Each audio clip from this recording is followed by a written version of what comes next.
श्रवण पटे यतिवरा महावाक्य जनार्दन सच्चिदानंदत्वं शरणं ब्रजेश। यादवेन्द्रं दयादाता पुंडरीक्षाशीलसागर शयनं कमलनयनं नमस्तुते नमामि श्रीहरि।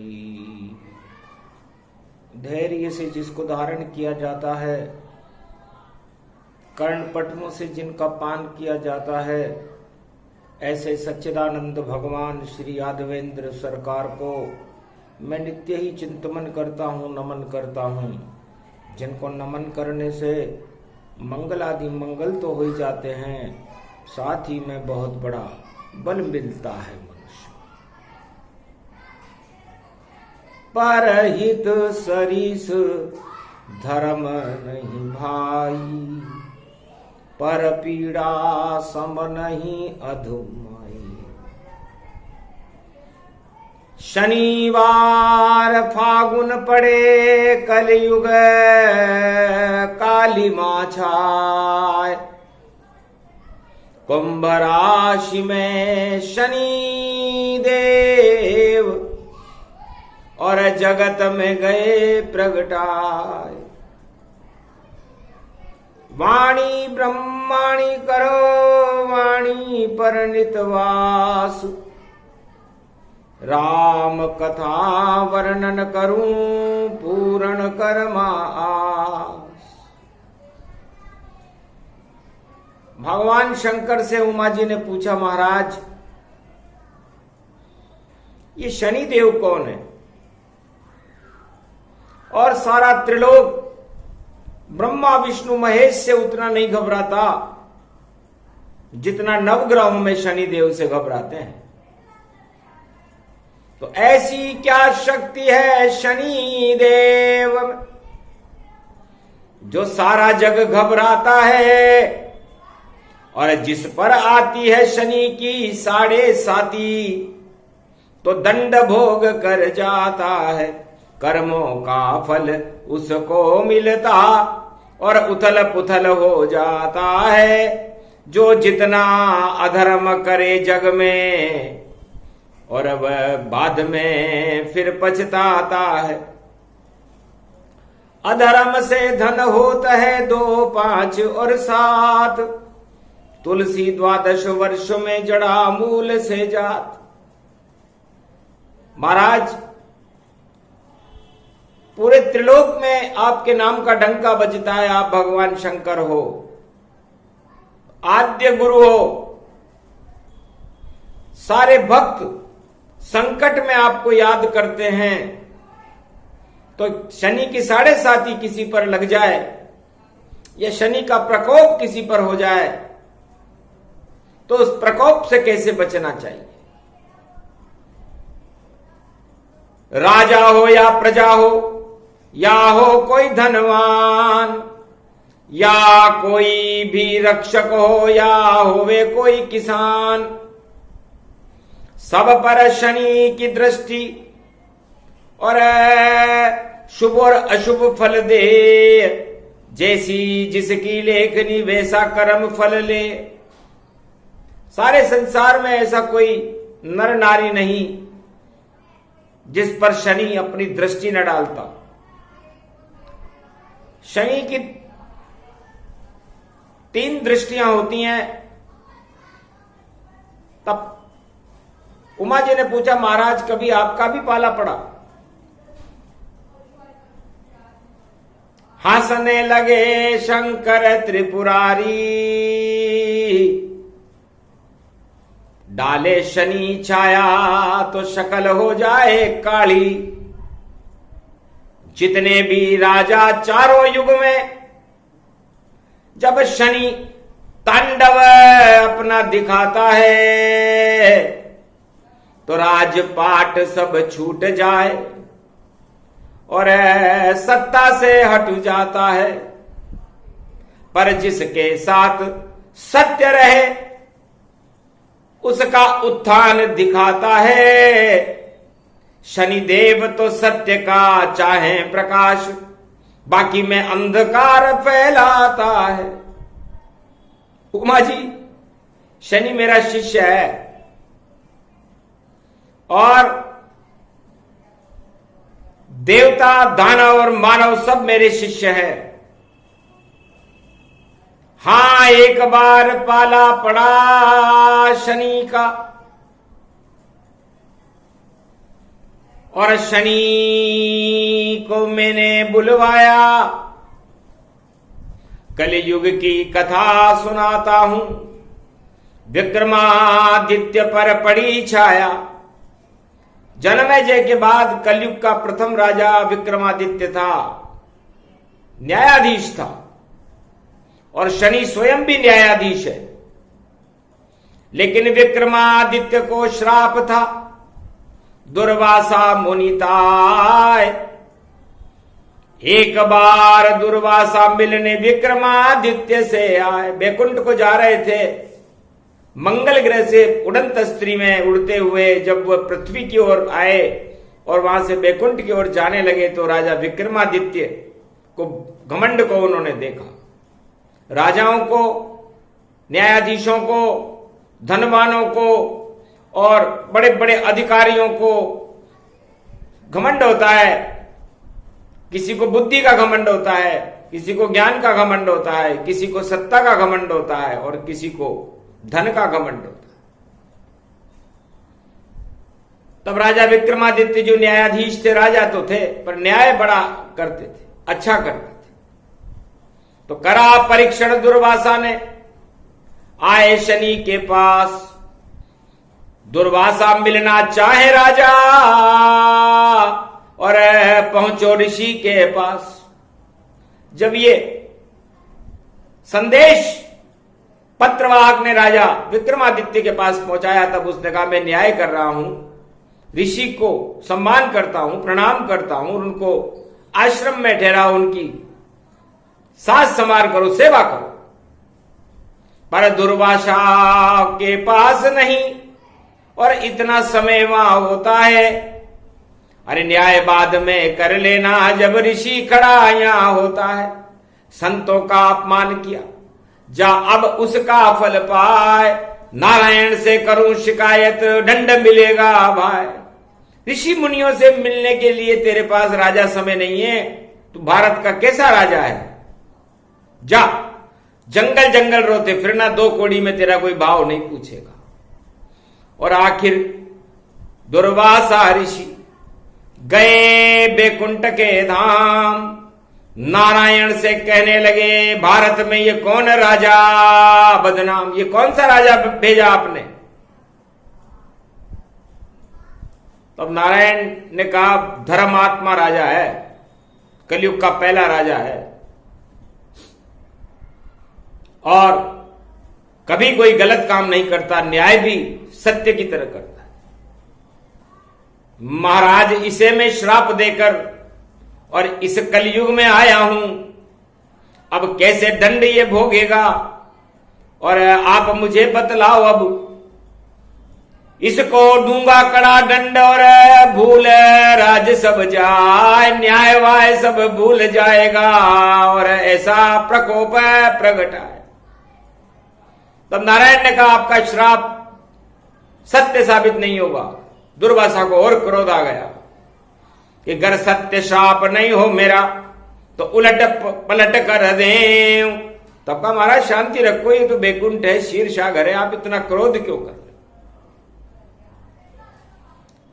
9 ग्रहों को भेजेंगे और 9 ग्रह इस राजा का परीक्षण करेंगे और इस राजा का परीक्षण करने के बाद हमें पता चल जाएगा कि इसको दंड कैसे देना है। दुर्वासा ने कहा, जो करना हो जल्दी करो। और अब शनि कुंभ में जाए, इस समय कलयुग में कुंभ में शनि चल रहा है। तब कहा ठीक है। तब भगवान विष्णु ने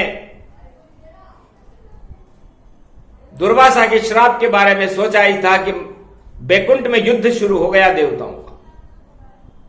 इतना विधि का काम होता है। हो ही सोई जो राम रचि राखा, क्यों करी तर्क बड़ा वही शाखा। नवग्रह लड़ने लगे कि हम में बड़ा कौन, इसका निर्णय होना चाहिए। श्रेष्ठ कौन, इसका निर्णय होना चाहिए।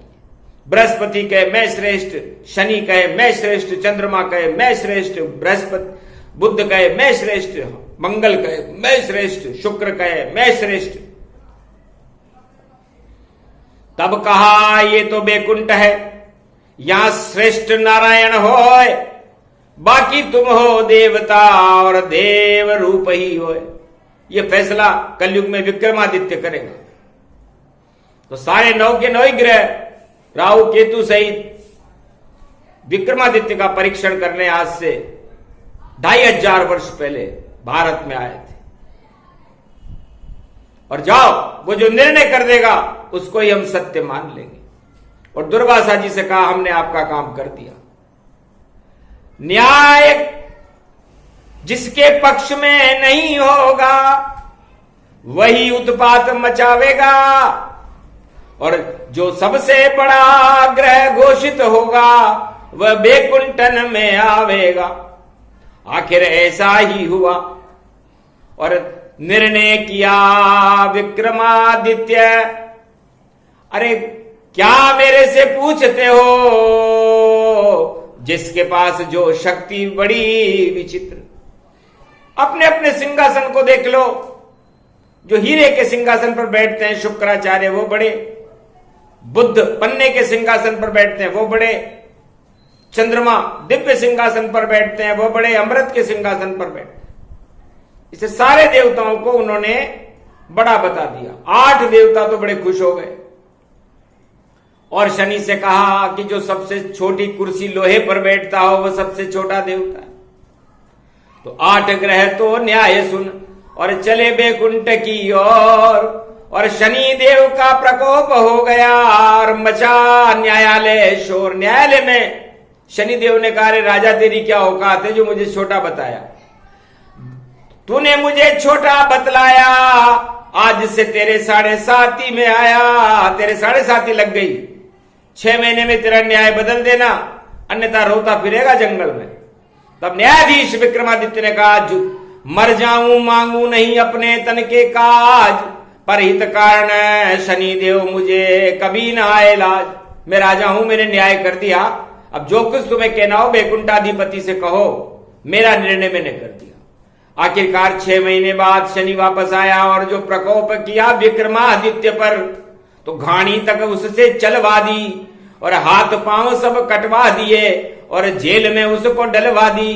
भूल गया सब न्याय वाय, शनि का हुआ प्रकोप और राजमहल में छा गया देखो भयंकर शोक। आखिर विक्रमादित्य की पत्नी बड़ी चतुर थी, उसने शनि देव की शांति करवाई और शनि देव की शांति करने के बाद शनि का प्रकोप समाप्त हुआ और उसके बाद विक्रमादित्य को अपना छिना हुआ राज मिला। क्योंकि विक्रमादित्य ने कोई भ्रष्टाचार और आतंकवाद और हिंसा तो फैलाई नहीं थी। इस तरह दुर्वासा ऋषि का श्राप कलयुग में राजा विक्रमादित्य के ऊपर फलित हुआ। तब से विक्रमादित्य ने आशीर्वाद मांगा, महाराज अभी तो 11 टोपी राज होगा, राजाओं का भी राज होगा, बड़े बड़े चक्रवर्ती अंग्रेजों का भी राज होगा, मुसलमानों का भी राज होगा, लेकिन इतना प्रकोप मत करना। तो इस समय 11वीं शक्ति का राज चल रहा है और 11वीं राशि में कुंभ विराजमान है। कुंभ में शनिदेव विराजमान है। अब मटके में तो अमृत होता और गंगा जल उसमें होता, और जब होती है घट स्थापना तो और शक्ति का संगम होता। तो घट स्थापना 2023 में और पंचक आए, नवरात्र पंचक में है। अब पंचक किसके लगे? देवताओं के लगे कि दानवों के लगे कि मानवों के लगे कि राजाओं के लगे कि संतों के लगे कि किसके लगे, ये प्रश्न शनि के सामने। और कलयुग खड़ा महान, अब कौन फंसेगा शनि चक्र में, अभी गुप्त रखे भगवान, अभी गुप्त है, बताएंगे नहीं, क्योंकि न्यायाधीश अपना फैसला गुप्त रखता है। जब सुनाता है तब पता चलता है, चेहरे मुरझा जाते हैं जिनके चेहरे खिले हुए रहते हैं। तो अब किस पर होगा प्रकोप शनि का, और देखो शिव बतलाएंगे। इस कारण अधर्म को छोड़ो जग वालों, वरना शनि जाल में फंस जाएंगे। और 13वां महीना 2023 है, जिसमें दानव ही क्षय हो, ये दानवता को नष्ट करने के लिए 13वां महीना बनाया गया। सतयुग में शनिदेव बाप और बेटे के ऊपर आए थे। बाप का नाम हिरण्यकश्यप था, तानाशाह बादशाह था भारत का, और बेटे का नाम प्रहलाद था। कन्या राशि और कर्क राशि थी। हिरण्यकश्यप की कर्क राशि थी, प्रहलाद की कन्या राशि थी। और जब शनिदेव आए तो अधर्म और तानाशाही के कारण भ्रष्टाचार कर रहा था, आतंक, राम नाम का पर निषेध लगा रखा था। होली जल गई, नरसिंह आ गए, और 13वां महीना आए, चीर फाड़ कर गए नारायण है, और पता नहीं चल पाए। नरसिंह अवतार हो गया और हिरण्यकश्यप मारा गया। ये सब शनि की कला थी। और त्रेता में 2 राम और रावण तुला राशि में आए थे। एक अयोध्या के युवराज, एक लंकापति कहलाए थे। तो अवधपति तो चले जंगल में, और भक्ति और सत्संग और धर्म कर्म करने लगे। तो राज लंक का भंग, और लंका का राजा चक्रवर्ती सम्राट रावण भ्रष्टाचार कर रहा था, पराई स्त्रियों को चुरा रहा था, आतंक फैला रहा था, हिंसा फैला रहा था। आखिर 4 वेद 6 शास्त्र 18 पुराण का ज्ञाता रावण शनि की चाल में फंस गया और लंका में मारा गया। अयोध्या में भी शनि की 7.5 थी, जो कैकेयी पर चढ़ी, मंथरा ने चढ़ाई और राम जी को वनवास हुआ। तो शनि राम को और रावण को नहीं छोड़ता, शनि किसी राजा को और संत को नहीं छोड़ता, शनि तो अपना काम करता। और शनि आया जब द्वापर युग में, दुर्योधन और धृतराष्ट्र चढ़ा, और श्री कृष्ण कुरुक्षेत्र मैदान में और पांडवों के संग रथ लेके खड़ा। आखिर जीत गए पांडव। तो पांडवों की कन्या राशि थी और दुर्योधन की मीन राशि थी। धृतराष्ट्र की धनु राशि थी। आखिर चला चक्र जब, और भ्रष्टाचार का अंत। आंखें अंधे थी भारत के राष्ट्राध्यक्ष की आंखें, और 18 अक्षौणी सेना उसके संग। पर हार गई रे कौरव सरकारा, शनि कर गया बंटारा। कोई रोम नाम निशान लेने वाला नहीं है, इतने सक्षम थे कौरव और धृतराष्ट्र, दुर्योधन। अब कलयुग की बारी है, और अब किस किस की तैयारी है। और शनि कुंभ में खड़े हुए, और आफत देखो सारी है। तो अधर्म का नाश करते शनि देव, और धर्म ध्वजा ऊंची करते। और शनि तो अंधकार में जो अंधा हो जाता, उसको ज्यादा अंधा करते। हिरण्यकश्यप को अंधा ही किया, रावण भी काम में अंधा था। और चीर खींचने लगा दुर्योधन, शकुनी, दुशासन, और उनका तो ये धंधा था। पर खिंचा नहीं द्वापर युग में, देखो द्रौपदी चीर। और श्री कृष्ण की कृपा हुई तो बदल गई रे तकदीर। तो अंधा धृतराष्ट्र ही मारा गया, और सो पुत्र उसके बर्बाद हुए, सो पुत्र उसके बर्बाद हुए। जब राजनीति में किया भ्रष्टाचार तो कहीं कोई साकार नहीं, कोई रोने वाला भी नहीं है कौरव कुल को। इतना भ्रष्टाचार और इतना आतंक दुर्योधन, दुशासन, शकुनी, धृतराष्ट्र महाभारत के लिए भाई भाई खड़े हुए थे। लेकिन शनि ने मटिया मेट कर दिया उमा जी। अब तो कल युग युग प्रगटाया और धर्म अधर्म की पड़ गई छाया। तो सत्य के साथ शनि देव है और सत्ता से है दूर। सत्ता में तो अंधकार है और सभी नशे में चूर। तो अब कुंभ में आ गए शनि, 7.5 अब आई है और आखिरी सीढ़ी बाकी है जो मीन राशि प्रकट आई है। शनि अपने आखिरी सीढ़ी पर दंड देने के लिए खड़े होंगे 2025 के बाद मीन राशि में, और अभी कुंभ राशि में शनि खड़े होंगे। अब गर्मी का मौसम है उमा जी, धीरे धीरे गर्मी बढ़ रही है। अब ये पाप की गर्मी है या धर्म की गर्मी है ये तो बाद में बताएंगे, लेकिन कुंभ में शनि कुछ लेकर खड़े हुए हैं, देने के लिए आए। तो किसको देंगे और किसका लेंगे ये भविष्य के गर्भ में अभी नहीं बता रहे, लेकिन देने को शनि के पास इस कुंभ में अमृत पड़ा हुआ, और जो भक्त हैं सारे जगत में उनके लिए शनि भी खड़ा हुआ।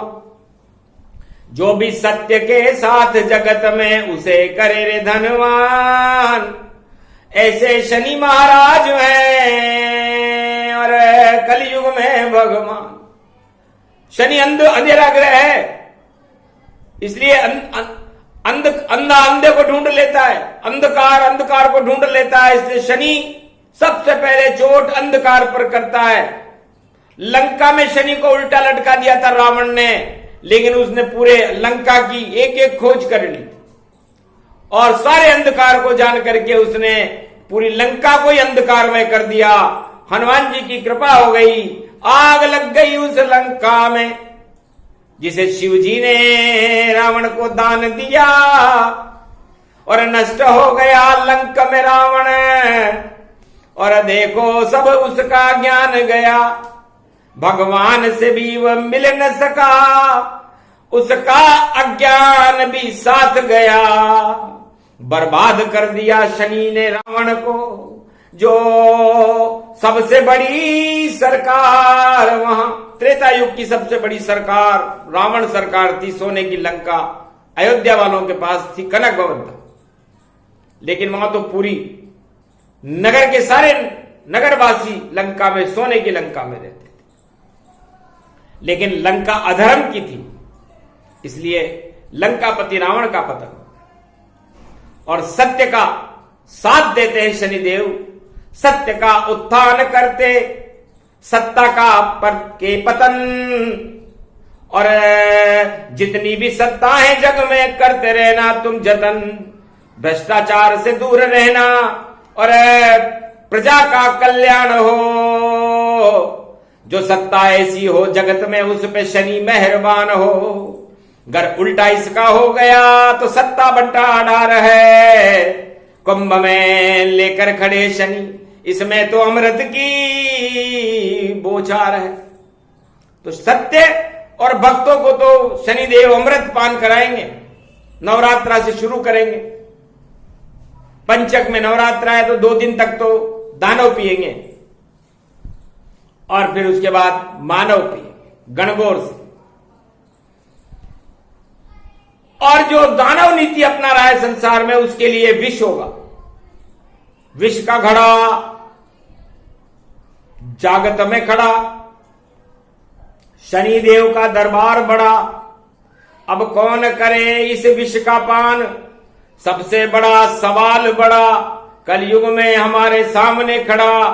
और शनि हाथ जोड़कर खड़ा, गुरुदेव बताओ किधर डालूं दृष्टि, ये मेरे सामने भी प्रश्न खड़ा।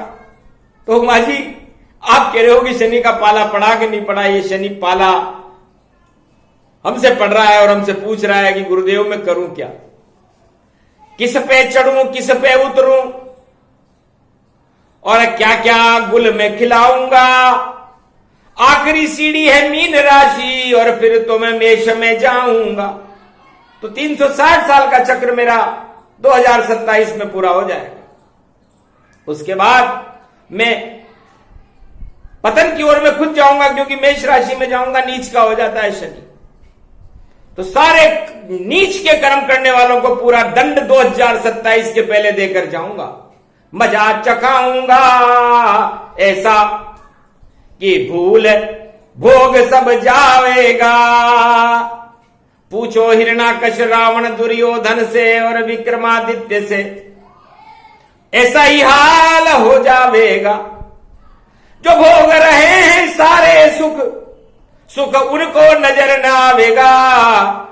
खाने को नहीं दाना भी मिले, ऐसा कड़ा दंड वह पावेगा। तो शनि सत्य के साथ है, सत्य का हो उत्थान, धर्म की जय जयकार हो और भारत में भगवान। शनि सत्ता के साथ नहीं और नहीं करता उत्थान, वहां तो भ्रष्टाचार ही है और होता जग अपमान। तो सत्ता सबसे बड़ी है और नारायण की हो, वहां शनि जाता नहीं और क्षीर सागर गति हो। क्षीर सागर में शनि कभी नहीं गया, क्योंकि वहां पर सत्य नारायण रहते। तो सत्य को तो प्रणाम करते हैं शनिदेव, और भ्रष्टाचार और आतंक और हिंसा को पतन की ओर ले जाने का काम चारों युगों में शनि देव भी करते हैं। इससे शनि कुंभ में खड़े हैं, तो कुंभ कहते हैं मटके को। तो जो मटक मटक कर चल रहे हैं, जब शादी होती है तो लोग गंगा जी को बुला के लाते हैं, तब जाकर के वो शादी सफल होती है, क्योंकि मटके में अमृत और गंगा आती है। और जो भ्रष्टाचार के मटके हैं उनके अंदर जहर और बारूद आता है। तो मटके में खटका होता है और खटके में चटका होता है, और जब होता है शनिदेव का चटका तो सत्ता भी अटका भटका होता है और लटका लटका होता है। ये तो भाषा हमारी, इसे समझ सके नहीं कोई। और 11 राशि में शनि देव हैं और नारायण भारत हो। 13वें महीने में नारायण 2023 में भारत में खड़े रहेंगे और शनि देव उनकी सेवा में दर्शन करने के लिए खड़ा है। जल्दी पधारो नारायण, भारत में शनि भी खड़े हुए। अमृत का कलश लेकर के खड़े, चरणों में आपके पड़े हुए। और मैं भी आशीर्वाद दूंगा और भारत का भला मैं कर दूंगा, और दंड दूंगा उन सब जग वालों को जो भोग में आनंद में भंग में कर दूंगा।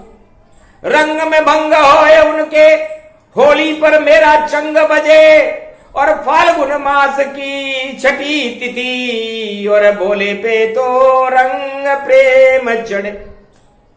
यो चंग बजो जब होली में और रंग बरस रहे होली में, और ब्रज में तो खड़े राधे गोविंद, और देखो कलयुग होली में। तो ऐसी शक्ति शनि देव की, दोनों एक ही रंग। शनि का रंग भी श्याम और भगवान का कृष्ण रंग भी श्याम। अब शाम पे कैसे चढ़े वो शनि? अरे रंग शाम को उस पे चढ़ जावे, इस कारण ब्रज में शनि कभी और शाम दर्श को नहीं आवे। ये बोल रही रदिया गदिया और कुंजन गलियन में बोल रही, ये ललिता सखी ये जब बोले तो राधा की आंखें खोल रही। यहां शनि को काम क्या, राधे जी ये तो सेवा कुंज में श्याम खड़े। कलयुग हो सतयुग द्वापर हो, त्रेता में गोलोक के भगवान खड़े। यहां तो दूध दही की नदियां बहे, यहां प्रेम रंग ही रहते हैं। रंग में भंग शनि यहां नहीं करते, वो तो श्याम के संग ही रहते। तो श्याम रंग भी नीला और शनि रंग भी नीला, श्याम रंग भी काला और शनि रंग भी काला। तो यहां पर शनि ब्रज में तो दिखाई देते ही नहीं है, क्योंकि अंधेरे में अंधेरा दिखाई नहीं देता। अंधेरे में तो चंद्रमा चंद्रवंश का कृष्ण दिखाई देता है, बरसाने की गुजरी राधे रानी दिखाई देती है, गोप और ग्वाल दिखाई देते हैं, पर ब्रज में दिखता ही नहीं। और देखो शनि भगवान, और कलयुग में कुंभ में खड़े शनि गतिमान। इसलिए 12 बजने वाली है, ये शनि की दृष्टि निराली है। अब किसकी बजेगी 12, ये 12 ज्योतिर्लिंग दृष्टि डाली है। भगवान शिव ने भी अपने 12 ज्योतिर्लिंगों से, अपने 12 कला अवतार जो इष्ट देव है राम जी, उनसे पूछा महाराज ये 12वीं शनि की तो 10 तक की दृष्टि होती है, 3, 7 और 10, और 11 में खड़े हैं शनि और 12 को देख रहे हैं। 12वीं राशि मीन है, तो क्या होगा? हंसकर बोले राम जी, और 12 कला अवतार अरे बारंबार यहां आएंगे और भारत करे उद्धार। महाराज कल के अवतार आएंगे, योग आ गया। क्योंकि 12 में जब जाए शनि तो अच्छे की 12 बजे, और जब 12 बजे तो राम जन्मे दिन में, और रात में जेल में कृष्ण। ये 12 बहुत खतरनाक होते हैं। अयोध्या में जब 12 बजी त्रेता में, तो रामावतार हो गया था चैत्र शुक्ल पक्ष नवमी को, और जब द्वापर में 12 बजी तो कंस की 12 बज गई थी, और उसमें जेल में कृष्णावतार हो चुका था भादो कृष्ण पक्ष अष्टमी रोहिणी नक्षत्र में। और हिरण्याकश्यप की तो 6:30 बजी थी, 12 नहीं बजी उसकी, क्योंकि दिन में न मरूं न रात में न मरूं, इसलिए उसकी 12 कैसे बजाते थे। पर नरसिंह अवतार बड़े चालाक, जो संध्या काल में आते थे तो 6:30 उसकी बजी, और बज गए ढोल तमाम, और संध्या काल में नरसिंह जी ने कर दिया काम तमाम। हिरण्याकश्यप की 6:30 बजी। और कलयुग में क्या बजे? कलयुग में फिर 12 बजेगी। अब 12 दिन की बजेगी कि 12 रात की बजेगी? हमें तो लगता है कि रात की बजेगी, क्योंकि रात में ही अंधेरा है। कलयुग की काली कालिमा निश्चर घूम रहे हैं जग में, और उसमें छाई लालिमा। इस कालिमा को ही हटाने देवता बन शनि गए। कलयुग में 11 बज रहे, 11वीं राशि में शनि है। अब दृष्टि डाली 12 पे तो जगत गुरु बृहस्पति खड़े, और 7.5 चल रही है, और देखो दुख जग पर पड़े। मकर राशि, कुंभ राशि, मीन राशि शनि की 7.5 में है। इसलिए सावधान सतर्क रहो। जिस पर शनि की 7.5 है, बर्बादी ही बर्बादी है। अगर भक्ति नहीं अपने ऊपर लादी है तो भजन करो भगवान के, तो बच जाओगे आप। वरना जिस पर 7.5 जग गए उसके पाप, तो दया धर्म का मूल है, पाप मूल अभिमान। और घमंड को छोड़ दो जग वालों, दया करो श्री राम। दया दया करो और दया का उल्टा याद करो, तो भगवान को याद करो और प्रजा पर दया करो। यदि घमंड किया तो चूर चूर मटकाई फूट ये जावेगा, और सारा पानी कीचड़ मन कर और देखो बिखर ये जावेगा, तो कुनबा ही अब बिखरेगा और कीचड़ कीचड़ होए फूटेगा निश्चित 12 में मटका, और ये 27 में होए, 27 तक सीमा है इसकी, निश्चित फूटेगा मटका। और श्री कृष्ण हांडी मक्खन की फोड़ेंगे और नई सदी में नई शक्ति को भारत से शिव जोड़ेंगे। नई शक्ति का नाम है, देखो कल की अवतार भारत में होने वाले हैं एक रूप साकार। जब 1 नंबर में शनि आएंगे तो कल की अवतार का प्रकाश भारत में होगा। घोषणा करती है वाणी, सुन लो सारे जग के प्राणी, बस 12 में ज्यादा शेष नहीं और 5 वर्ष सब गुण जानी।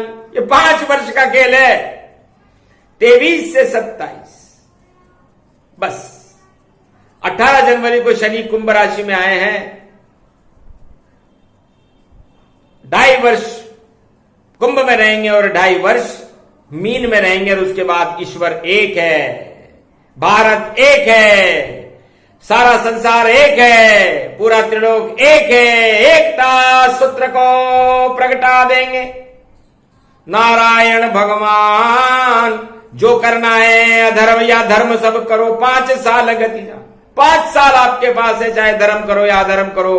धर्म करोगे फल मिलेगा, सत्य का प्रकाश मिलेगा, अधर्म करोगे तो पतन में जाओगे। अब निर्णय हर जग का इंसान, नर नारी राजा प्रजा अपने अपने कर ले कि उसे 5 साल में करना क्या है 18 जनवरी 2023 के बाद, और सोच समझ कर करे, अच्छी सलाहकारों से सलाह ले, वरना पतन।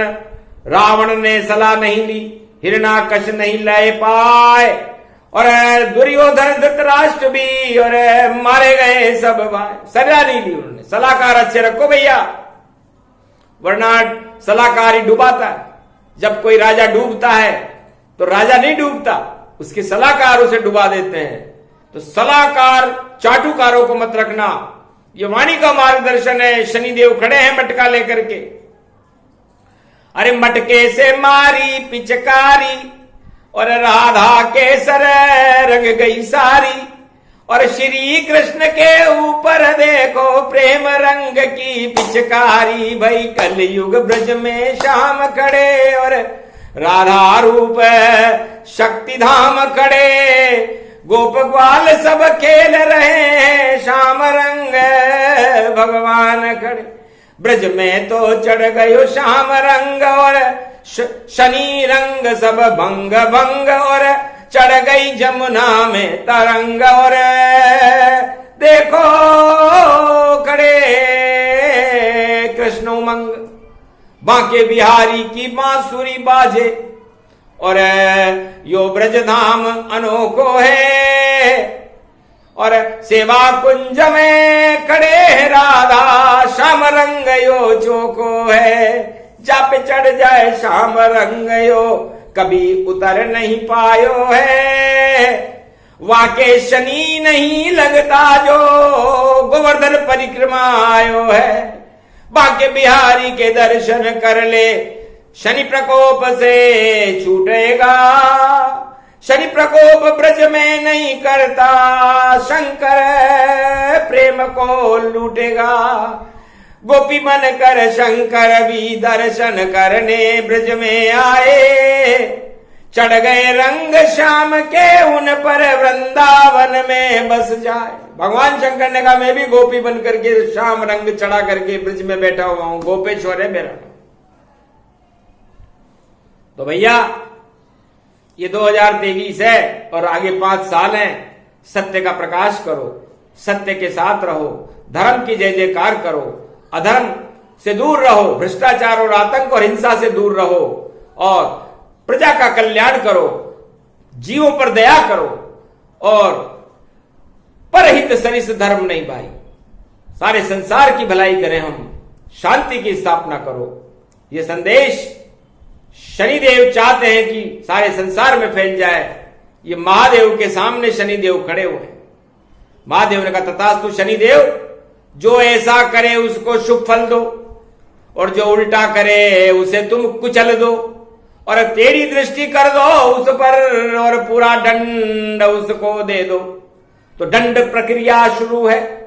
11 का है खेल और 12 में तो होएगा रे केसर मिल गई 11 में, जब बज गई देखो 12 में, अरे लुट गई सारी शक्ति रावण की सोने के चौबारा में, रोवण वालो नहीं रहो कोई और राज विभीषण मारा में, शरण आ गयो राम की विभीषण तो सजो वहां दरबारा में। शनिदेव की कृपा से मारी लात विभीषण जब ही आयुहीन भये सब। अरे राजमहल में सबके सामने अपने भाई को लात मार रहा है, पूरी लंका ही आयुहीन हो गई। कितनी तपस्या, सारे पुण्य खत्म हो गए रावण के। 1.25 लाख परिवार की कुंडलियां को एक पल में समाप्त कर दिया ब्रह्मा विष्णु महेश ने कि तुम कैसे राजा हो, लात मारते हो, वो भी सबके सामने। तो प्रजा को मारो न लात रे भैया, उनका तो कल्याण करो। अरे उदाहरण तो देखो लंका का, और राम रूप भगवान धरो। तो जब वो अपमान किसका हुआ? सत्य का अपमान हुआ।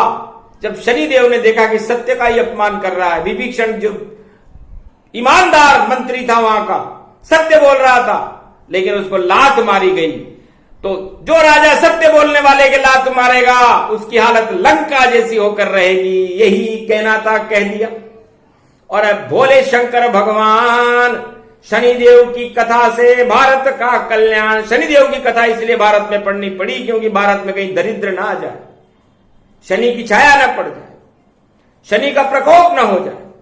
तो भगवान तो भारत को बाल बाल चारों युग में ही बचाते हैं, और नारायण सारे जग को चारों युग में ही नचाते हैं।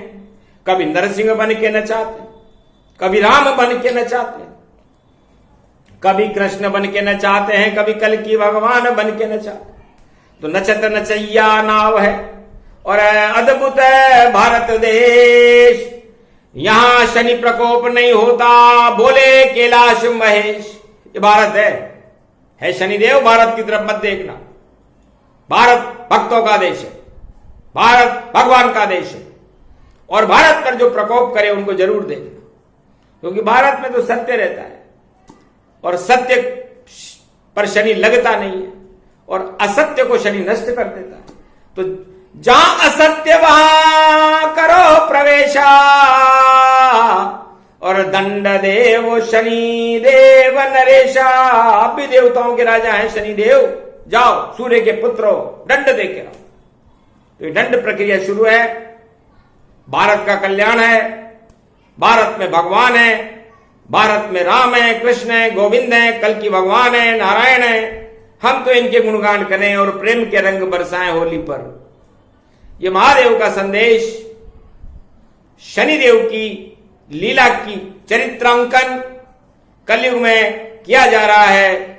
इसलिए इस प्रेरणा को अपने जीवन में ग्रहण करके भगवान के नामों का गुणगान भारत में करते रहें, भारत में शांति की स्थापना करें, लात वात न मारें किसी के, और लात की जगह भगवान के चरणों को पकड़ें और उनके चरणों में समाहित रहें, जैसे हनुमान जी हैं। रामचरण के दास हैं महावीर हनुमान, चारों युग पर ताप तुम्हारा करो भारत कल्याण। ये प्रसंग जो भी सुने और शनि प्रकोप नहीं हो, और राम कृष्ण की कृपा हो, भारत जय जय हो। बोलो जय श्री राम, जय भारत माता।